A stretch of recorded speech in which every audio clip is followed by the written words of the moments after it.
In this module, we are going to look at what constitutes a compliant lesson with the state requirements. And I know if you have a background in instruction, in teaching, you're probably thinking, not another lesson to tell me how to plan a lesson. I do understand that. But keep in mind that not all of our instructors have backgrounds in education. We have adult education instructors from all walks of life. So I need to cover basic lesson planning for those folks, and I need to cover the required elements of lesson planning for everybody. And that's where I want to start. The question, is my lesson compliant with state requirements? You may be audited or observed at any time.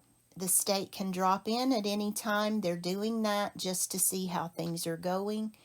For lead instructors, they have observations quarterly. So this is not at all an uncommon process in adult ed. Someone may drop in at any time to watch a lesson. And if that happens, we want to be sure that all of the elements are present.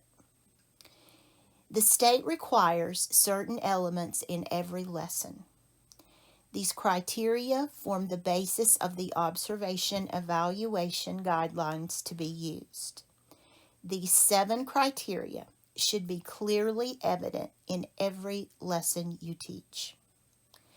First, material is linked to a syllabus. You should have a syllabus and your students should have a syllabus. Help them learn to work from a syllabus, because those who plan to go on to school need that practice of learning to work from a syllabus, from a checklist. So the first thing that you want to make sure of is that you have a syllabus and your students have a copy of the syllabus. You need at least 15 or 20 minutes, I'm going to say 15 minutes, of direct instruction.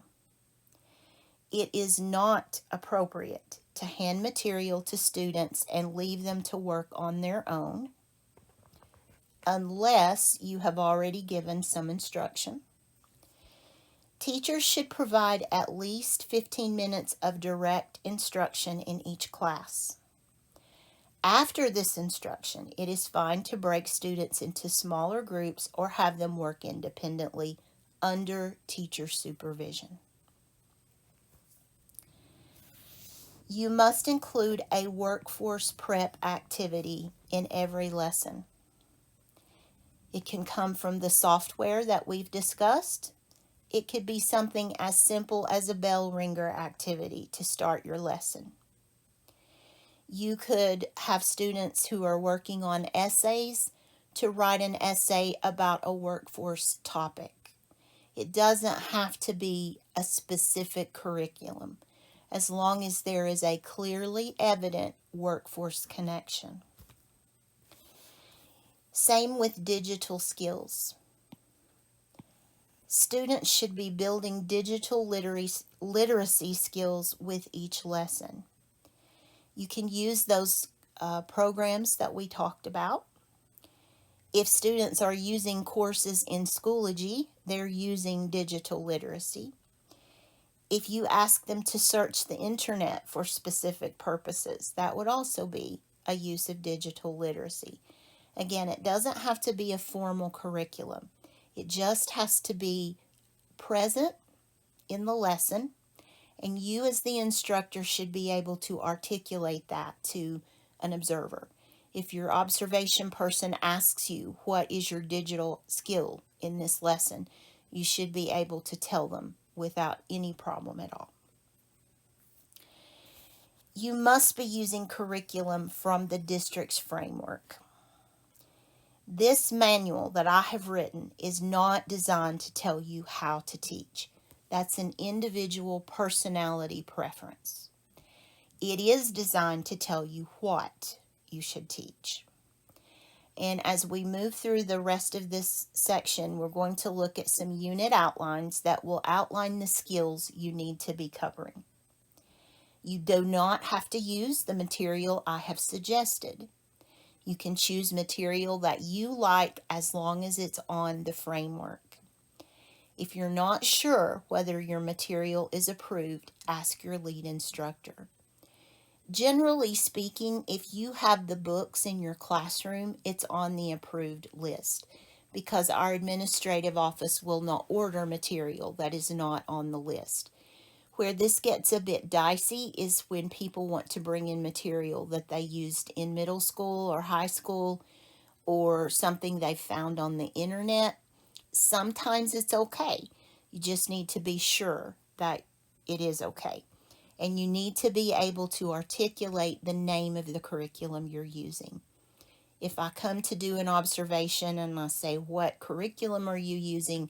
You need to be able to tell me the title of the curriculum.